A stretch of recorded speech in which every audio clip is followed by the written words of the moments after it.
عليكم ورحمة الله وبركاته. الليلة معانا منظومة صاروخ كورنيت. بدأ تطوير الصاروخ سنة 88 أو 1988. دخل الخدمة ما بين سنة 1994 ل 1998. أول استخدام له على ما أظن في حرب العراق سنة 2003. روسيا أدت موجب ترخيص لأكثر من دولة لصناعة الصاروخ ده، كمثال زي الهند وبولندا بيصنعوا الصاروخ ده في بلدانهم في بلدهم.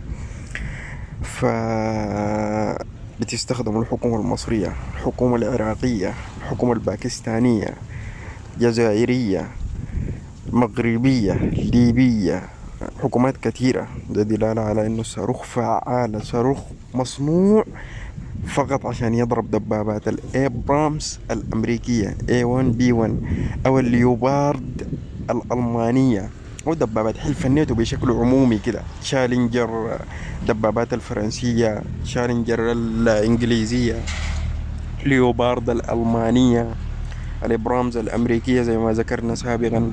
بعدين تكاليف شراء الصاروخ أقل من تكاليف شراء الدبابات. ممكن تشتري 1500، 2000، 3، 4، 8000، وتعمل للعدو خسائر في الدبابات وتتدخلوا في مشكلة بتاعت شراء دبابات. يعني أنا في نظري الحكومة كل ما تكتر منه كل ما كان أفضل. ليه؟ لأنه إحنا حكومتنا معروفة عندها في الشريط الشرقي حرب بتاعت حدود، ودي بتعتمد على حرب الدبابات لأنه دي حرب مشاة. بعدين الصاروخ بيضرب الهليكوبترات على بعد منخفض أو على علو منخفض، بيضرب تجمعات أفراد الجيش في الحصون، بيضرب الدبابات، بيضرب العربات المدرعة. يعني ممكن تستخدمه في عدة استخدامات. وبالفعل لقيت إنه الجيش السوداني بيستخدم منظومة كورنيت، ودي حاجة بسم الله ما شاء الله يعني تفرحنا.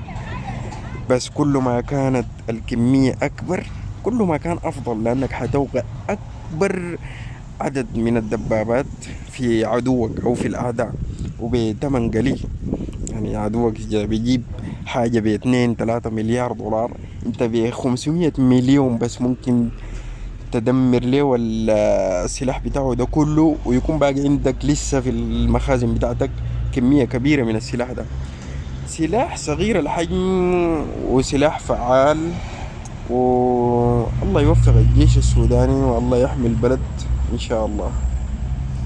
السلام عليكم ورحمة الله وبركاته.